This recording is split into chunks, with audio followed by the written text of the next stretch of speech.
Senhor Deus, muito obrigado por estarmos aqui, Senhor. Estamos agradecidos porque a tua misericórdia mais uma vez se renovou sobre nossa vida. O teu cuidado tem sido demonstrado a cada dia. Agora vamos analisar, Senhor, a história do cego de Jericó. E seu nome era Bartimeu porque ele era filho de Timeu. Interessante, né? Ele não tinha nome, mas o que Jesus fez na vida dele mudou a história da vida dele. E deixa um legado de ensinamentos para a gente. E é sobre essa cura que a gente vai tentar entender que ensinamentos, né, podemos aproveitar desse encontro, né, entre Jesus e esse cego, esse homem cego. Te peço, Senhor, que ilumine a minha mente, abra minha boca e abra os olhos e os ouvidos e o coração das pessoas que vão ouvir essa mensagem. Te agradeço tudo isso em nome de Jesus, amém. Então vamos lá. O texto diz o seguinte: e foram para Jericó, ou seja, eles estavam a caminho de Jericó, certo? E eles estavam vindo de Jerusalém e Jesus estava caminhando com eles e ensinando. Jesus tinha uma técnica de ensino que é chamada peripatética, né? Essa técnica já tinha sido usada pelos filósofos gregos, que era a ideia de caminhar e ensinar, né? O discipulado era feito dessa forma. O discípulo convivia com o mestre e seguia o mestre para onde ele fosse. No caminho ele ia ensinando ou observando os fatos do cotidiano, né? E eles estavam vindo de Jerusalém, foram até Jericó e depois voltaram. Depois da Bíblia escrita, né, do Novo Testamento está redigido, a gente começa a ver que, na verdade, Jesus foi até Jericó para poder curar esse homem. Pregar também o Evangelho, né, mas o objetivo era, no final, fazer isso que ele fez, né. E Marcos relatou isso porque ouviu, né, algumas coisas ele foi testemunha, né, mas outras ele ouviu de Pedro, né. Se outro nome fosse dado ao Evangelho de Marcos, seria o Evangelho de Pedro, né? A tradição diz que Marcos ele foi aquele que escreveu, que transcreveu o que Pedro passou para ele, relatou das experiências, né? Daquilo que Pedro lembrava, e quando Pedro estava pregando e ensinando, né, ele estava anotando, né, as histórias que Pedro contava, né? E aí ele vai falar a respeito desse cego, a gente vai ler agora. Pois o texto, um pouco antes, na 45, diz: pois o próprio Filho do Homem não veio para ser servido, mas para servir e dar a sua vida em resgate de muitos.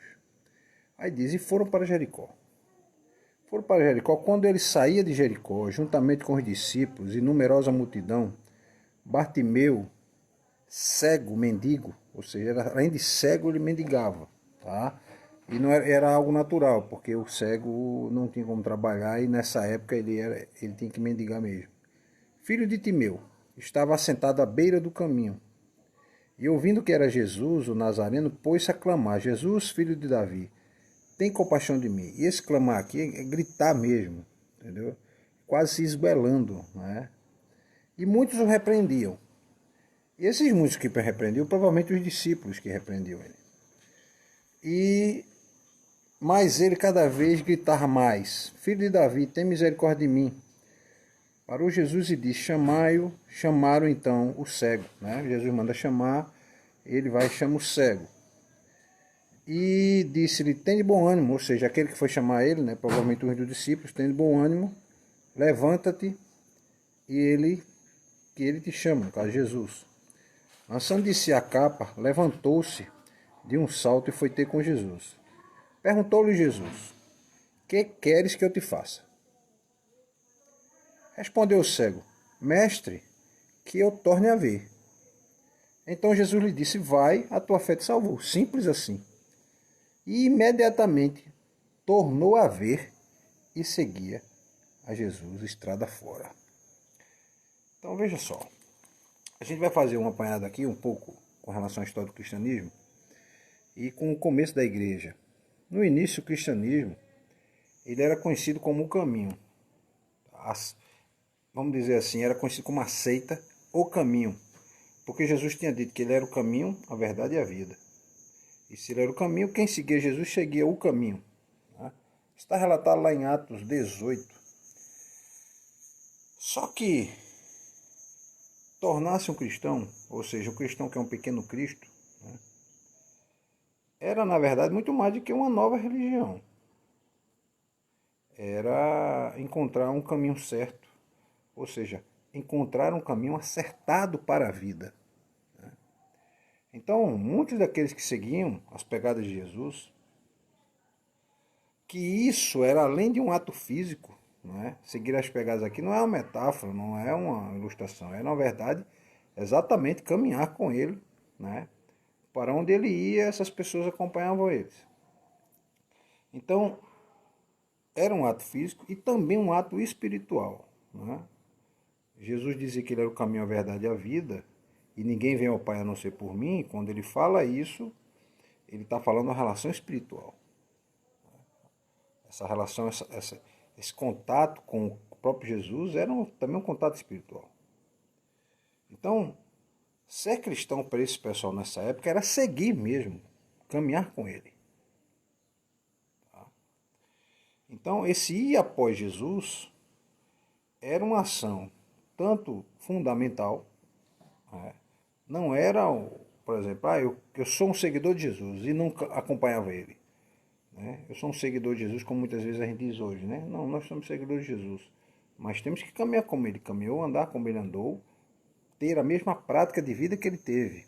E aí somos considerados seguidores. Só que fazer isso para aquele povo, naquele contexto, era mover-se, tá? Andar, dar os passos, caminhar, construir nova vida, uma nova história, mudar o foco da sua vida, mudar os paradigmas da sua vida para seguir Jesus. Né? Então, eu posso fazer a seguinte colocação. Né? Hoje, o que podemos fazer quando a fé vai se apagando em nosso coração? O que é que eu posso fazer? Né? É possível reagir a esse processo que eu chamo de congelamento da fé? Podemos nós sairmos dessa letargia espiritual? Podemos deixar de ter essa indiferença espiritual? E essa demonstração se dá não agora com a pandemia, porque as igrejas estão vazias porque há necessidade de distância, né, o medo do contágio, mas é porque antes a gente via, né, e pelo menos na Europa é assim, as igrejas estão vazias, as pessoas não querem mais saber de Cristo, de Evangelho, de igrejas. Né? Eles criaram um estereótipo, né, com relação à igreja e não querem mais se envolver. Só que a gente vai ver uma coisa aqui. Marcos, que era discípulo de Cristo e ouvinte dos sermões de Pedro, e foi um futuro acompanhante de Paulo, o cego, ele era filho de Timeu, por isso que chama Bartimeu, né? Porque eles, no hebraico, a palavra bar significa filho. E as pessoas tinham o costume de dizer filho de alguém. Então é Bar, por exemplo, filho de Jesus seria Bar Jesus, filho de Marcos seria Bar Marcos, né? Filho de Tito, Bar Tito. Então de Timeu, Bartimeu. E as pessoas hoje conhecem como Bartimeu como se o nome fosse um só. Na verdade é uma composição de nomes. Então, o que eu entendo aqui é que Marcos ele vai escrever isso para animar os leitores dele, né, a viver um processo de mudança na vida, porque o que aconteceu com Bartimeu foi o quê? Uma busca por encontrar Jesus, e ele buscou porque ele sabia que ele ia encontrar algo que ia mudar a história da vida dele. Então veja só, primeira coisa, para alguém seguir um caminho, você tem que ver o caminho que você vai seguir. Nada mais lógico e óbvio. É natural, então, a gente ter que enxergar o caminho que a gente vai trilhar. Né? E para Bartimeu era difícil fazer isso. Como ele ia ver? E para nós que vemos, é preciso que a gente abra os olhos, né, para poder seguir Jesus. Então, como Bartimeu não conseguia seguir ninguém, ele ficava à entrada da cidade, né, à beira do caminho, ou seja, as pessoas entravam e saíam, né, era uma única entrada e uma única saída, e nesse caso aqui, se não tivesse uma única entrada e uma única saída, fossem outras, mas essa era a principal saída da cidade. E ele ficou lá, né, provavelmente aconteceu o seguinte fato, Jesus chegou em Jericó, ele soube que Jesus chegou em Jericó, e quando ele soube disso, ele imaginou o quê? Uma hora ele vai embora, eu vou para a porta da saída da cidade, né?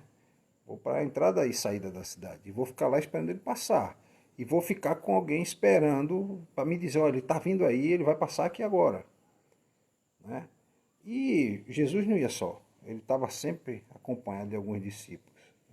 Aqui não diz quantas pessoas estavam, mas diz que eram muitos. Por que diz que eram muitos? Porque muitos o repreenderam porque ele gritou. Né? A ideia que é dada no texto é que o grito dele aqui não é só um grito, não. Ele gritou desesperadamente para ele ouvir. E ele ficou gritando repetidamente. Né? Então, como diz aqui, muitos o repreendiam para que se calasse, mas ele cada vez gritava mais. Filho de Davi, tem misericórdia de mim. Então, não é difícil a gente ver, né, na figura de Bartimeu, pessoas como eu e você, né? Pessoas que estão aí ao redor da gente, que precisam gritar e clamar por Jesus, né? E dizer, filho de Davi, tem misericórdia de mim. Né? Muitas vezes, até mesmo dentro das igrejas, né? Até mesmo entre as pessoas que se dizem seguidores de Jesus, a fé delas ainda está muito frágil, muito sem energia, às vezes perderam a vontade, né? E aquele sentimento, né, do que a gente chama de primeiro amor, né?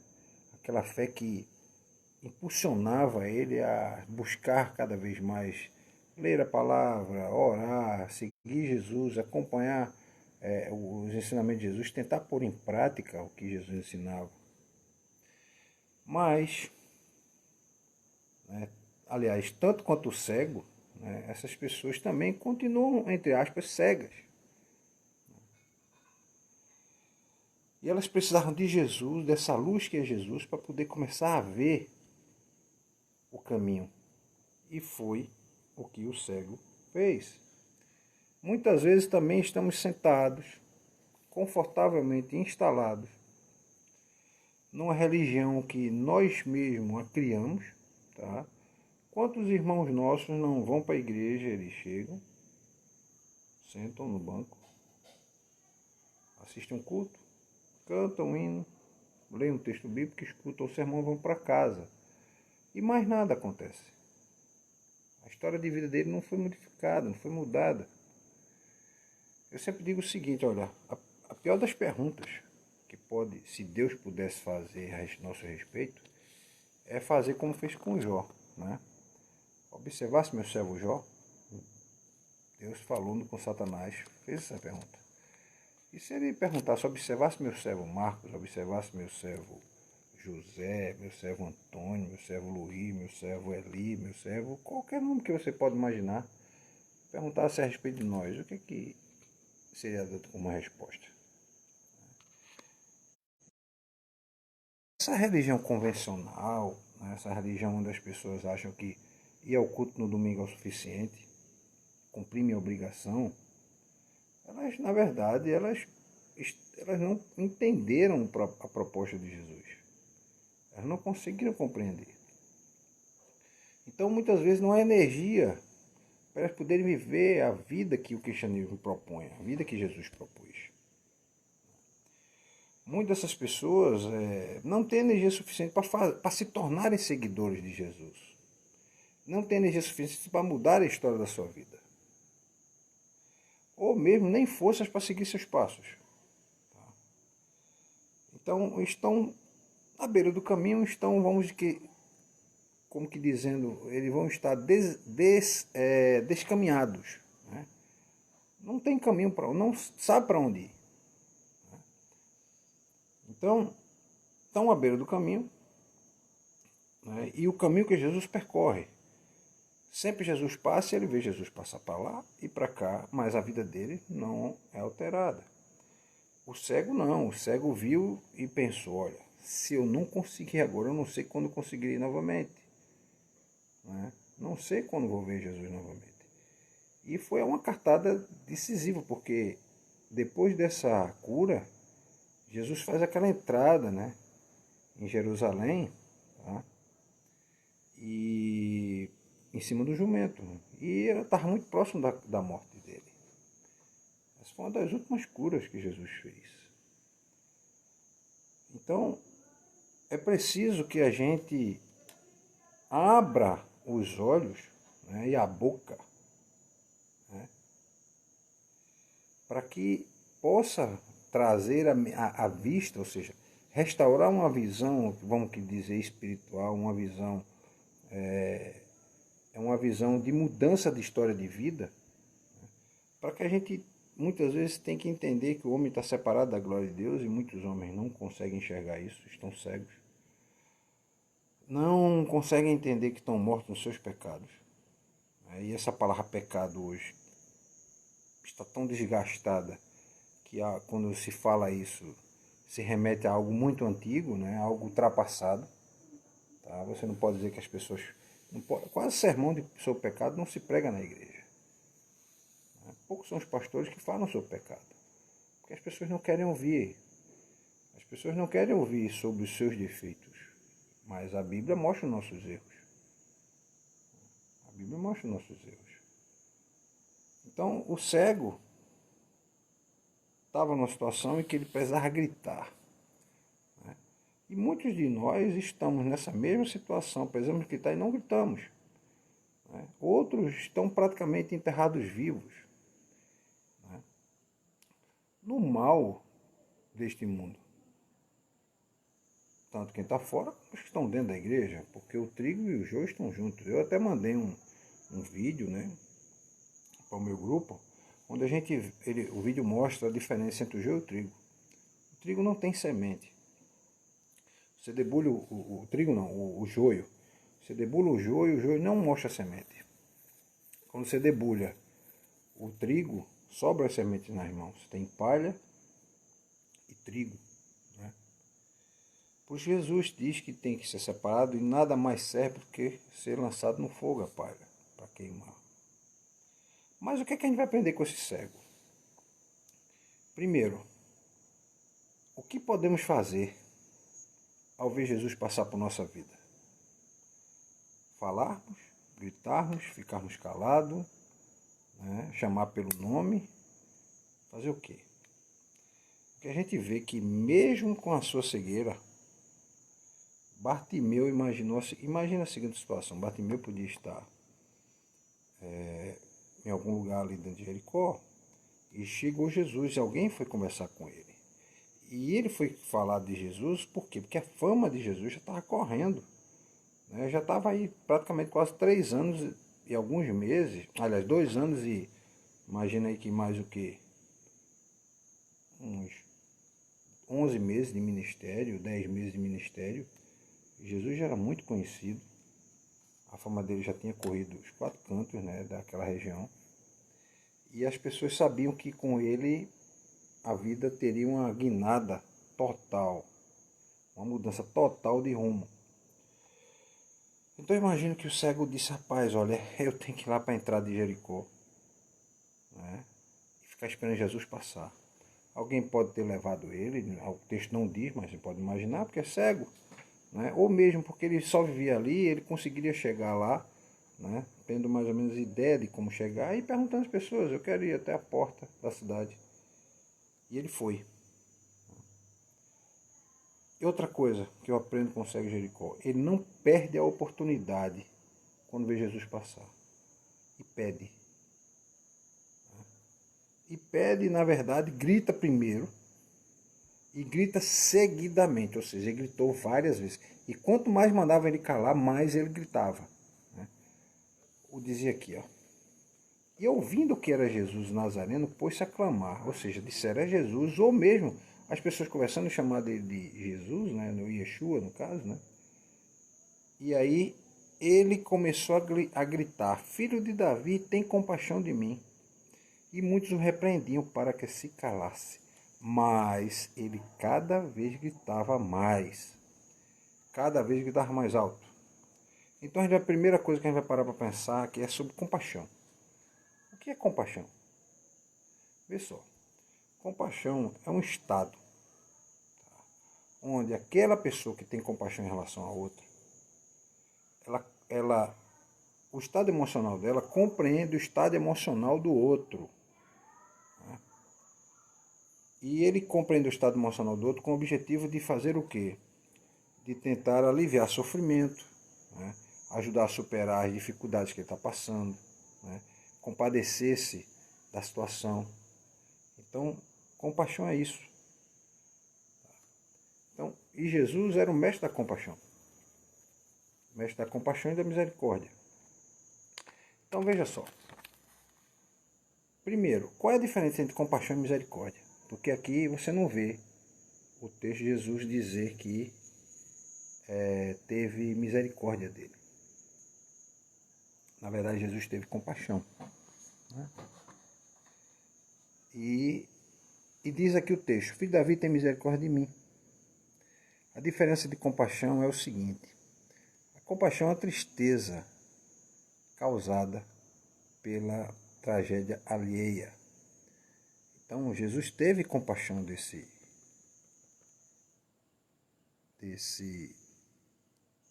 cego. Primeiro ele diz que Jesus tem compaixão de mim, depois diz Jesus tem misericórdia de mim. E eu acredito que ele pede, na verdade, que através da compaixão Jesus olhe para ele. E Jesus provavelmente passou e ele continuou gritando. E ele disse, rapaz, eu acho que Jesus eu não preciso só da compaixão dele, não preciso da misericórdia dele. E aí ele pediu que Jesus movesse o coração dele em relação ao cego. E foi isso que Jesus, né, parou para ouvir. Mas ele gritava mais, filho de Davi, tem misericórdia de mim. Parou Jesus e disse, chamai-o. Então Jesus mandou chamar o cego. Então vê só, primeira coisa que a gente vai entender aqui, que quem tem compaixão tem uma tristeza, sente uma tristeza causada pelo sofrimento alheio, pela tragédia alheia. E a misericórdia move o íntimo de quem teve compaixão para fazer mudar aquela situação do que está passando dificuldade, que está passando pela tragédia. Aí vê só, ele fez Jesus parar. Ele fez Jesus parar. Primeiro pediu compaixão, depois pediu misericórdia. E Jesus para. Primeira coisa que a gente tem que entender, que acontece antes dele gritar, é que o cego ele abriu a possibilidade de uma experiência nova na vida dele. Ele acreditava que Jesus podia curar ele. Ele já foi para lá gritar, porque ele já acreditava que Jesus ia curar ele. E se Jesus ouvisse ele, Jesus curaria ele. Então, ele chega e grita por Jesus, né? E pede que Jesus, né, altere a história da existência dele. Ele vai querer que aconteça isso, que Jesus altere a história de vida, né, que reforme completamente tudo que ele tinha de ideia de vida até aquele momento. Então, Ao mesmo tempo que esse grito é um grito de desespero, né, de ajuda também, né, porque eu consigo imaginar que essa seria a única e a última oportunidade, e qual foi, né, porque Jesus não voltaria mais para Jericó, para que ele, Jesus, pudesse curá-lo. Então, segunda coisa, o cego, estando sentado à beira do caminho, começou a gritar, ele demonstrou humildade.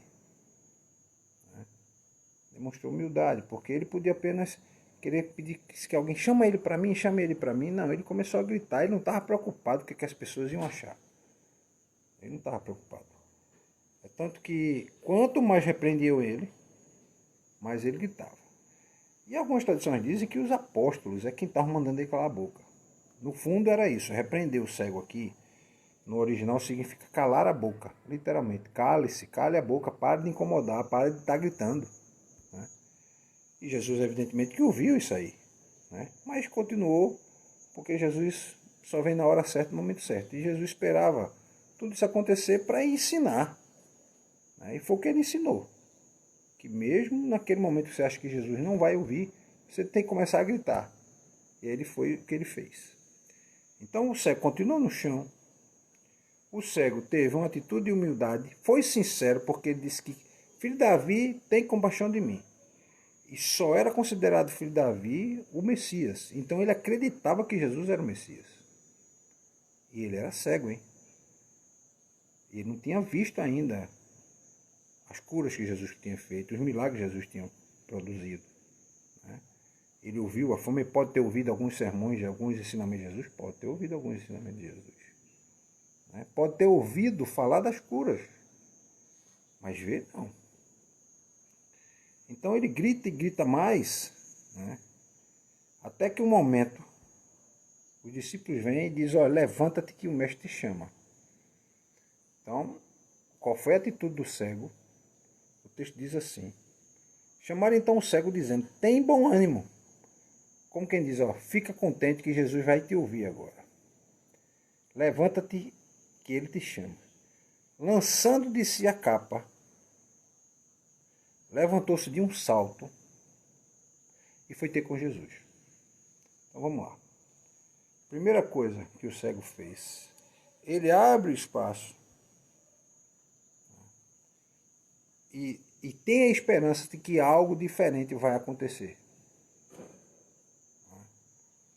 Ele lançar sobre essa capa fora tem um simbolismo interessante. Essa capa, ele cobria o corpo durante a noite, servia como vestimenta, mas ela era colocada no chão, na frente dele, para as pessoas lançarem a moeda, lançarem dinheiro e não fazer mendicância. Então, eu lembro que quando eu era criança, a gente passava aqui no centro da cidade e eu via os mendigos, né, na maioria das vezes era um pote de queijo do reino. Né?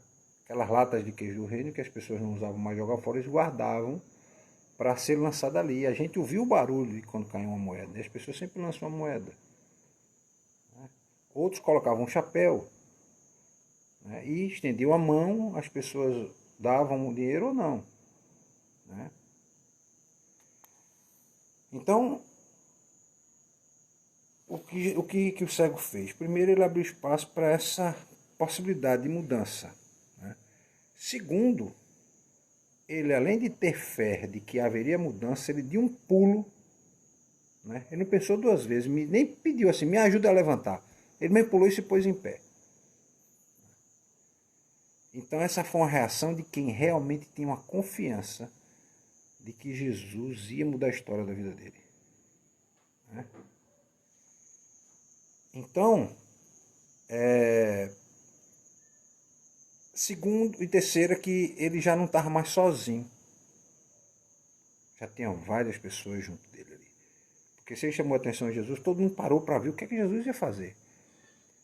Para Jesus, Jesus nunca foi pego de surpresa. Esse cego estava ali, mas Jesus sabia que ia encontrar ele. Eu sempre digo, dentro dos decretos eternos de Deus, desde a eternidade, tudo já está transparente aos olhos dele. No tempo é que vai acontecer. Na eternidade já está decretado, mas no tempo certo acontece. Então, estava decretado, por exemplo, que a gente ia ter esse encontro aqui. Mas ele só vai acontecer na data de hoje, né? Se eu não estou enganado, hoje é 11, né? 11 de agosto de 2020. Então, nessa data aqui, estava, desde a eternidade já, determinado por Deus, decretado por Deus, que Jesus iria encontrar esse cego. Então, o cego já não está sozinho e ele é levado a encontrar Jesus, né? E foi ter com Jesus. Então, esses 3 passos que ele tomou mudaram a vida dele, né? Jogou fora a capa, como quem diz, já não preciso mais. Jesus vai me restaurar a visão. Primeira coisa, já não vou mendigar mais também, porque eu vou ter minha vista, vou poder fazer, poder trabalhar, poder seguir minha vida, né? Ele pulou num salto, ou seja, ele teve energia, desprendeu energia e confiança, tá? E ele se aproxima de Jesus. E ele aqui é um exemplo para a gente hoje de que a gente precisa se libertar de muitas coisas que nos amarram ao desenvolvimento da nossa fé. A demonstração de fé desse cego foi tanta que o que Jesus só perguntou, ele respondeu, queria, Jesus disse, é isso que você vai querer, é isso que você vai ter, né? Jesus não ficou conversando, tentando explicar. Teve outro cego que Jesus foi lá e cruzou com ele, ainda fez lodo no chão e tal, cuspiu na terra, né? Mas nesse caso aqui não. O cego de Jericó, que era filho de Timeu, ele simplesmente perguntou o que é que ele queria, embora Jesus soubesse o que ele queria, né? E o cego tinha tanta certeza do que ele queria que ele só disse, eu quero ver. E ele perguntou com tanto, ele deu essa resposta com tanta certeza porque ele sabia que Jesus ia fazer ele ver. Então, muitas vezes tem coisas que prendem a gente e impedem que a fé da gente se desenvolva. Então, a gente tem que tomar decisão na hora. Essa decisão desse cego de ir para a entrada da cidade foi na hora certa, né? Porque diz aqui, eles foram para Jericó. Quando ele saía de Jericó, ou seja, ele foi, ele não entrou agora e já saiu na mesma hora, né? Ele foi e ficou um tempo lá. Quando o cego soube, não teve dúvida, vou para a porta da saída da cidade, porque provavelmente eles podem ou ter passado ou vai passar, né? Ou alguém ter dito, olha, ele está saindo da cidade, e ele deve ter corrido para lá, evidentemente com alguém levando, vamos pensar assim, mas há tempo dele cruzar com Jesus. Então a gente não pode deixar para amanhã, que tem que ser feito agora.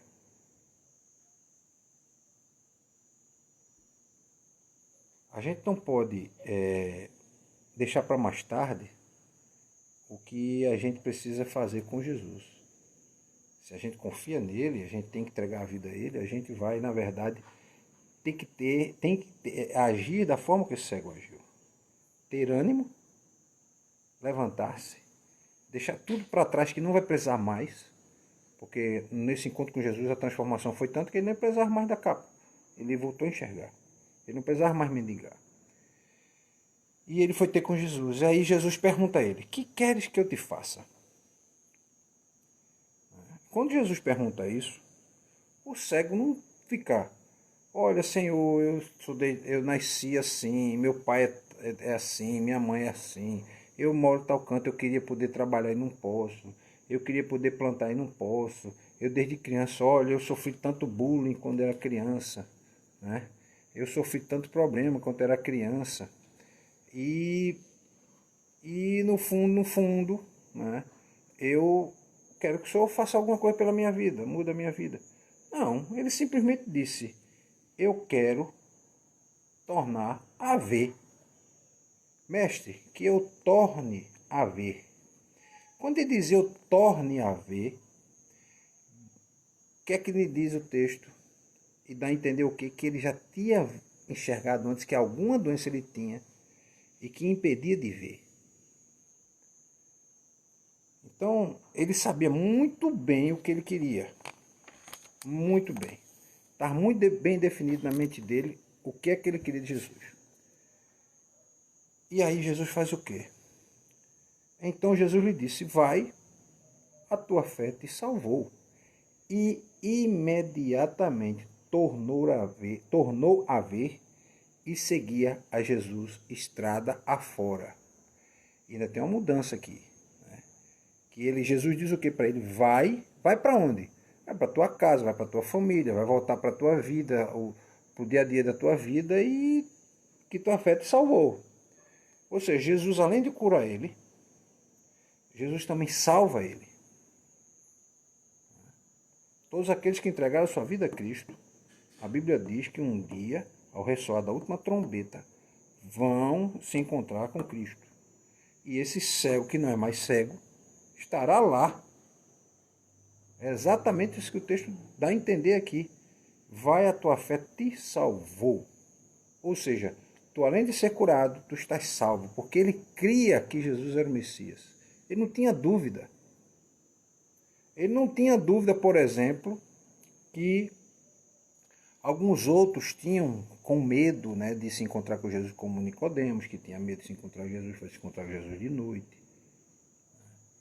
O próprio Pilatos, que viu que Jesus era inocente e teria a alternativa de dizer que ele não seria condenado, mas ficou com medo. Então a gente não pode esquecer que Jesus vai levar-nos ao quê? Se a gente quer seguir ele, a gente tem que se mover, sair muitas vezes da área de conforto da gente. Esses dias eu, pregando na igreja, assisti um vídeo na internet de uma moça que já foi garoto de programa, capa de revistas masculinas, já participou em reality show. Ela fazia coisas assim que não é todo mundo que tem coragem para fazer aquilo. Né? Que é aquela moça chamada Andresa Urach. E ela deu uma entrevista para um rapaz, né, que é Léo Dias, se não estou enganado. Esse rapaz é aquele repórter, né, de celebridades e tal, né? E ela conta a história da vida dela. Ela diz: olha, eu fazia coisas que eu tenho vergonha. Né? E ela foi caminhando por fundo do poço. E ela, quando achava que não era era o fundo do poço, ela cavava um pouco mais. Porque ela começou se prostituindo, depois ela começou a se envolver com drogas, depois ela chegou a um ponto de manter relações sexuais com 7 homens numa noite. Chegar numa noite e chegar a cobrar 30 mil por um cachê, né, para passar a noite por uma noite de sexo. Essa moça namorou chefe de tráfico, ou seja, namorou com bandido, podia ter morrido. E ela namorou com bandido e depois namorou com outro. O outro era interessado nela, era um problema. E a mulher de um desses bandidos quis matar ela. Até que Jesus entra na vida dela. Ela disse assim: eu não sou digna. Eu não era digna, eu era um lixo de pessoa. E ela diz isso em lágrimas. E diz que a vida dela foi transformada. E aí ele perguntou assim: o dinheiro que você ganhou, você fez o quê? Aí me surpreendeu a resposta dela. Ela disse: eu doei todo o dinheiro que eu ganhei com essa antiga vida que eu tinha. Eu doei todo o dinheiro. Eu não tenho nada mais daquele dinheiro. Eu vivo só com o meu salário agora, que é bem pequeno para a vista do que eu ganhava. Né? E eu dou bens para a família. Aquele que tinha apartamentos, tinha dinheiro em banco, né, aplicações, carro. Né? E ela doou tudo. E ela foi viver do seu trabalho. Ela disse que a partir dali a vida dela era para Jesus. Então ela fez mais ou menos essa mudança de vida que o cego fez. O cego não casa. O cego disse que imediatamente tornou a ver e seguia Jesus estrada afora. Estrada afora. Ou seja, ele não voltou para casa. Então, o cego fez o quê? Fez uma mudança de vida tão radical que até abandonar a própria família, abandonar, deixar a própria... Deixou tudo. Simplesmente deixou tudo e foi seguir Jesus. E ele queria o quê? Ele queria tornar a ver. E diante de um milagre desse, quem não deixaria de seguir a sua própria vida para seguir Jesus? Né? Então, a fé dele salvou, Jesus curou ele, mas ele tornou-se um seguidor de Jesus. Primeira coisa que eu vou entender, né? Quais são as lições que a gente vai tirar desse fato aqui? Primeiro, essa foi uma demonstração de fé prática, não foi uma fé teórica. Porque muita gente vive uma fé teórica, né? Eu creio, mas a vida dele continua a mesma de antes. Ele não busca mudar a história da vida dele, nem o que ele, o que ele entende por ser vida, né? Então, pessoas, por exemplo, eu aceitei Jesus, mas continuo... como eu vi esses dias, né? Um grupo de traficantes no Rio de Janeiro, eles dizem que são traficantes de Jesus. Eles chegam armados, né, nos locais onde eles acham que é concorrente de Jesus, vamos dizer assim, né? E manda fechar. Esse pessoal não encontrou Jesus. Encontrou qualquer outra coisa, menos Jesus. Jesus não ia fazer isso. Jesus disse: conhecereis a verdade vai libertar vocês. Vai libertar você do tráfico, vai libertar você do adultério, vai libertar você do roubo, vai libertar você do sentimento de morte, vai libertar você do desejo de exterminar alguém, de matar alguém, de querer mal alguém. Todo esse tipo de sentimento vai ser mudado. Aqui houve uma cura física, né? Uma transformação física, acompanhada de uma transformação espiritual, de uma transformação de vida. Então, essa fé foi uma fé prática. Não foi uma fé teórica, uma fé que não opera, que não muda a vida. Né? E muito menos é aquela fé de uma vida religiosa de rotina. Né? Tem pessoas que têm uma vida religiosa rotineira. Ele acorda, vai para o trabalho dele, aí às vezes no trabalho dele engana uma pessoa, engana a outra, quer levar vantagem de alguma forma ou de outra. Né? Aí chega no... Isso passa a semana todinha assim. Quando chega no domingo, aí ele já acorda com outro semblante. Ele já acorda com outra expectativa em relação ao domingo. Não, domingo é do Senhor, então ele vai botar uma outra roupa, ele vai mudar a forma de falar, ele vai mudar a forma de se comportar. Na verdade, ele tem que ter uma forma de se comportar única a semana toda. Tanto faz no domingo, dentro da igreja ou fora da igreja. A prática de vida tem que mudar. Então, essa é uma fé que muda. E foi o que aconteceu com o cego de Jericó. Outra coisa, o cego compreendeu o quê? Que Jesus é o essencial. Ele era o mais importante e o essencial, ao ponto que ele simplesmente abandonou tudo e foi seguir ele.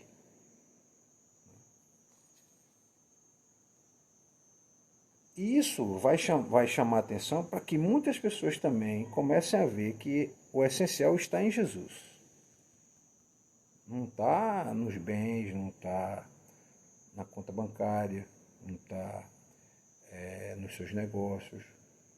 É importante, lógico, eu tiro meu sustento de vida, mas o que eu digo é que a minha vida de fé, ela vai afetar meus negócios, vai afetar minhas decisões, vai afetar as minhas escolhas, vai afetar a forma que eu vivo, vai afetar como eu me relaciono. Né? Então vai me tirar essa cegueira. No começo do relato, a gente imagina que estava lá o filho de Timeu à beira do caminho, era um homem desorientado, fora do caminho, sem capacidade de seguir a Jesus. Mas o que foi que esse ato de fé fez na vida dele? Primeiro fez Jesus parar. Né? Jesus parou, é tanto que ele diz que, vai, tua fé te salvou. E simplesmente Jesus disse: você vai ser curado. Não. É mesmo? Você quer ver? Então vai, que tua fé te curou. Ou seja, vai para casa que tu vai voltar a ver. E imediatamente voltou a ver e seguiu Jesus. Então, o Bartimeu, quando chama Jesus, ele já imaginava que Jesus ia curá-lo. E são esses ensinamentos que a gente tem que tirar, que quando Jesus está passando, muitas vezes é preciso que a gente grite com fé que ele vai parar para nos ouvir. Essa é a lição que a gente tira com o cego. Que mesmo que precise que eu grite para Jesus, eu vou gritar por ele. Se eu vou clamar ele em silêncio, ele vai me ouvir, mas se eu gritar, ele também vai. E muitas vezes as pessoas gritam porque estão passando um momento de dor, gritam porque estão no desespero. Momento maior de desespero do que aquela viúva de que perdeu seu filho, Jesus vai e sente compaixão dela e ressuscita o filho da viúva. Numa sociedade onde as mulheres praticamente eram separadas para morrer de fome, porque se ninguém desse nada para elas, elas iam trabalhar com o quê? Elas não trabalhavam. Elas viviam só em casa. Elas dependiam exclusivamente de um processo de mendicância. Então, a tradição vai dizer aqui que esse cego seguiu Jesus até Jerusalém e tornou-se um discípulo fervoroso dele. E isso é exatamente o meu convite para você, que devemos seguir a Jesus com a fé que esse cego teve. Devemos clamar a Jesus com a mesma vontade que esse cego clamou. Devemos ter o ânimo com relação a Jesus quando ele nos chama da mesma forma que esse cego teve. Devemos ter a disposição quando Jesus nos chama da mesma forma que esse cego teve disposição. E de um pulo, deu um salto e foi ter com Jesus. Ele não pensou duas vezes. E essas são as lições que a gente tira desse cego de Jericó, que não é dado o nome dele, mas dizia que ele era filho de Timeu, né? Ou o Timeu Júnior, como a gente diria hoje. Então, meus queridos, que a gente possa aprender com esse cego, que na hora que a gente com fé vai até diante de Cristo, ele pode vir dizer e depois vai, e tua fé te salvou. Te salvou da doença, te salvou de uma cura, de um problema emocional, né? Te salvou da ansiedade, te salvou do pânico, né? Te salvou do medo da Covid. Eu sempre digo, olha, essa doença está aí, esse vírus está aí por todo canto, eu conheço pelo menos umas 8, 9 pessoas que morreram. Eu sei que eu tenho que ter cuidado, eu saio, eu me cuido, mas eu não estou em desespero, né, como eu vejo muitos que estão. Se acontecer, é porque está dentro do propósito de Deus para isso acontecer. Se não acontecer, né, não vou ficar me vangloriando porque não peguei o vírus, né, achar que eu sou mais saudável que os outros.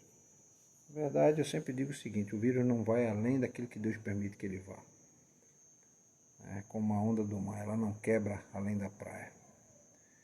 E o cego mostra que é preciso ter fé. E essa fé muda, né, a história de vida da gente. Amém, meus irmãos? Tenho 3 pessoas que estão aqui no Instagram e temos 2 pessoas que estão aqui no Facebook. A Eliane mandou uma mensagem, boa noite, estou no hospital com minha irmã, aproveitando um pouco perto dela. Que bom, né, que a gente está orando por ela, vamos orar por ela de novo. Stefano estava assistindo. Rapaz, agora pela foto foi que eu vi quem era. Eu estava pensando que era outra pessoa. Porque a foto é tão pequenininha, né, que você fica sem entender. É Almires, né? Um abraço, Almires. Excelente reflexão, Deus te abençoe. Amém, Almires. Deus abençoe todos nós. E se você quiser fazer um pedido de oração, escreva no comentário, que a gente vai fazer a oração. Nosso próximo encontro é no domingo de manhã, tá? 10 horas. E domingo à noite às 19 horas, entre 19 e 19h20, né? Porque como o culto está começando a transcorrer com mais naturalidade, né? Naturalidade é o seguinte, tá indo mais gente, né? A gente está alongando um pouco as atividades, então entre 7 e 7h20 eu estou já começando a pregação, né?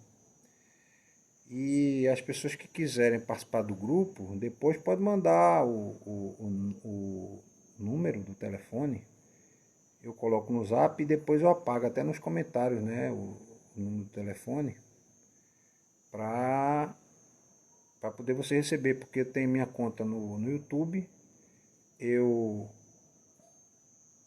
depois daqui eu vou baixar o vídeo, vou colocar no YouTube e eu boto no grupo, né? E as pessoas podem assistir depois, tá? Mas se tiver alguma oração, pedido de oração, eu vou orar pela irmã de Eliane. Agora minha mãe está ao vivo, né? Minha mãe mandou mensagem, acho que tinha caído a internet dela. Almir, você está por aqui, por Gaibu, ou está em Brasília? Porque a última notícia que eu tive você é que você estava em Brasília. Por isso que eu estou perguntando isso. Do lado de cá, o pessoal do Instagram, o irmão Antônio entrou, o irmão Pedro, Danilo, Eli, depois Danilo e Jai Reis, tá? Amanhã meu pai estará... Tá, Danilo mandou uma mensagem aqui, pastor. Amanhã meu pai estará fazendo a cirurgia. Gostaria de pedir oração por ele para que tudo dê certo e que ele se mantenha tranquilo nesse processo. Tá certo, a gente vai orar agora. Ah, tá em Gaibu, né? Então tá bom. Eu tô em Serra dos Corais, porque a gente tá pertinho, né?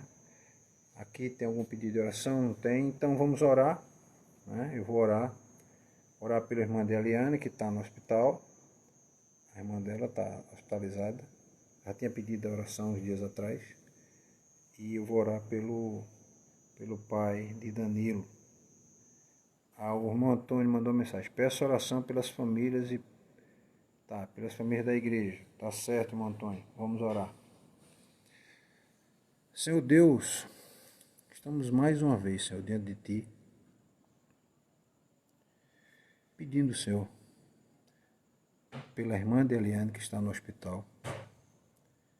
Está internada, convalescendo, mas sabemos que é de Tu e de Ti que vem a cura, Senhor. Também temos o caso do pai de Danilo, que vai fazer uma cirurgia amanhã. E sabemos, Senhor, que o Senhor é o médico dos médicos. É o Senhor que dá inteligência ao homem para que ele possa desenvolver esse conhecimento e aprimorar o conhecimento para benefício do próprio homem. Temos hoje bastante tecnologia, né, e bastante médicos preparados para fazer cirurgias. E pedimos, Senhor, que esteja com o pai de Danilo, Senhor, no hospital amanhã. E provavelmente hoje, né, porque ele já deve estar se preparando para a cirurgia, né, no hospital. E para a irmã de Eliane, que está no hospital, né, se recuperando. E pedimos, Senhor, também pelas famílias da igreja, pelas outras famílias que estão passando dificuldade, por sofrimento, pessoas que estão em luto, Senhor, por seus entes que não conseguiram vencer a doença, não conseguiram vencer e foram sucumbidos pelo Covid. Muito obrigado, Senhor, porque sabemos que podemos confiar em Ti, que da mesma forma que Tu fizeste com o cego, Bartimeu, que foi bem direto, eu quero tornar a ver. E muitas dessas pessoas têm que ser diretas nos seus pedidos, e nós também queremos a cura, queremos o cuidado, Senhor. Queremos que oriente os médicos para que possam descobrir a vacina rapidamente, que essa vacina traga a cura também, Senhor.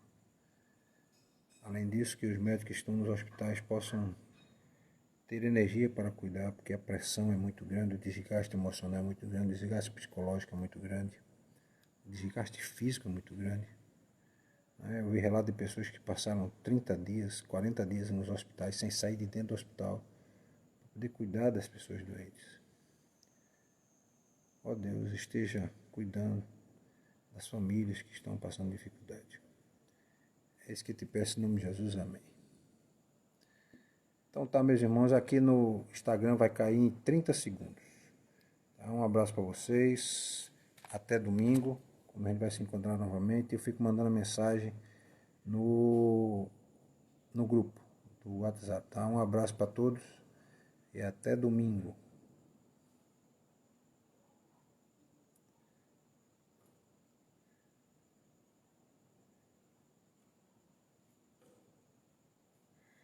E aqui, um abraço para minha mãe, um abraço para o Almires, né? E Almires, depois a gente se encontrar para a gente conversar, para a gente bater um papo, tá certo? Soube que você casou, né? Encontrei com Dácia no shopping e que você tava tudo bem.